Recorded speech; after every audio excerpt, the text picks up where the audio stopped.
Hey folks, are you in need of a framework to decide whether you should start a new business or invest in a given industry? This video will help explain why Porter's 5 forces might be the right tool for you. Michael Porter developed this framework to evaluate the microenvironment of an industry and determine its attractiveness and potential for overall profitability. The level of attractiveness can lead us to draw conclusions about where we should start a new business or invest our money. This is much more powerful and useful to us for business strategy than decision-level analysis like SWOT. It might even be something worth pulling out of your back pocket for a consulting case interview. The 5 forces at play are the bargaining power of suppliers, the bargaining power of buyers, the threat of new entrants, the threat of substitutes, and finally, the intensity level of industry rivalry. First, when evaluating the bargaining power of suppliers, more supplier power makes the industry less attractive. So we can ask ourselves, is there something critical that is needed as a source of profitability from our suppliers? Is there an increasing issue with global supply chain and logistics complexities? What are the costs for us switching suppliers? Is there differentiation of the inputs from our suppliers? What is the strength of their distribution channel? And is there a threat of our suppliers vertically integrating into our business? Next, we look conversely at the bargaining power of buyers, like your power to smash those like and subscribe buttons below. The more power the buyers have, the less attractive the industry is.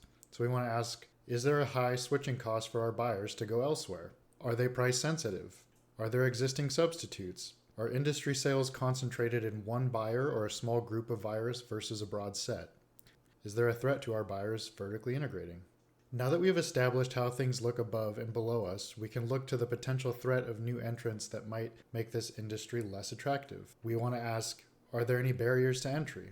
Are there high switching costs for our customers to start using someone else? Are there benefits to scale that industry incumbents already possess? Is there a high capital intensity involved in starting fresh in this industry? Are the industry incumbents extremely competitive? Next, we need to address the threat of substitute offerings, with more substitutes decreasing the attractiveness of the industry. Here we can look at our example of video calling acting as a substitute for business travel.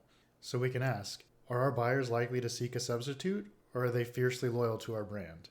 Again, what are the buyer switching costs if they're already using our products? Is there a way for another option to differentiate from us, or can they only offer lower costs? And finally, we want to look at the competition that already exists within an industry. A more competitive industry makes it less attractive.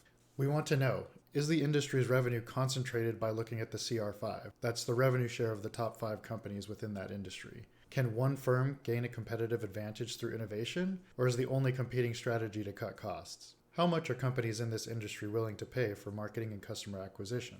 As we can see, Porter's 5 forces provide an almost unparalleled way to evaluate the microenvironment of an industry and assess its attractiveness. This is an extremely powerful tool in our business strategy tool belt, and it can also be applied to investment decisions. Thanks for watching. Like and subscribe for more if you haven't yet. Comment any professional or business questions down below. Work smart, be kind, help others. Here's my cat. Bye.